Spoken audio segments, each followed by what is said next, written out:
Bienvenue sur le site des Chambres d'agriculture Hauts-de-France, donc un site expérimental qui regroupe une vingtaine d'essais sur les 100 au total que nous faisons en Hauts-de-France. Sur ce site, on a des thématiques spécialisées, donc thématiques protéines, biodiversité, variétés évidemment classiquement, qui sont présentées. Alors, vous avez ici le guide de visite donc avec l'ensemble des 12 essais qui sont présentés, l'itinéraire technique et l'ensemble des modalités. Et ici, vous avez les protéines végétales, donc c'est le petit résumé en pluriannuel des essais, enfin nos résultats pluriannuels.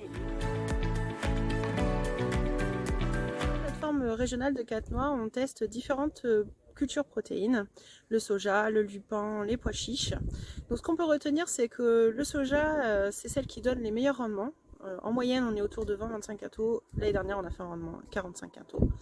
En lupin, ce qui est intéressant, c'est que c'est une protéine qui est plus facile à utiliser puisque un simple toastage à la place d'une trituration pour le soja est suffisant pour la donner en alimentation animale.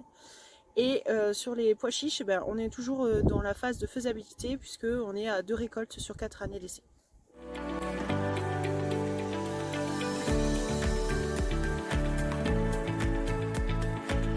Sur blé, on teste différentes stratégies de biocontrôle en termes de protection foliaire du blé.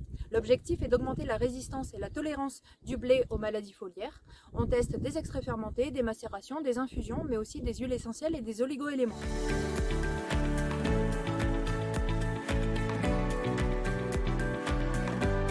Donc, sur la plateforme régionale ici, on a un essai corvidé pour pallier aux problématiques des corbeaux. On teste 2 techniques principales, l'appâtage et la répulsion. Donc soit des méthodes de détournement avec de l'orge de printemps, de la févrole et du blé, ou soit par répulsion en post-semis ou en enrobage de semences essentiellement à base d'ail, soit par macération, soit par huile essentielle. Donc ce qu'on a pu observer sur ces essais, c'est qu'au niveau des plantes appâts, on a énormément de concurrence pour la culture principale. Et au niveau des méthodes de répulsion, l'enrobage de semences est largement plus efficace que la pulvérisation en post-semis.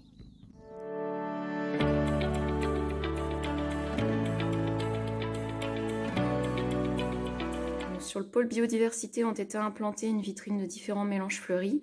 Parmi ceux-ci, 4 mélanges sont testés sur 6 plateformes d'expérimentation régionales au niveau des Hauts-de-France.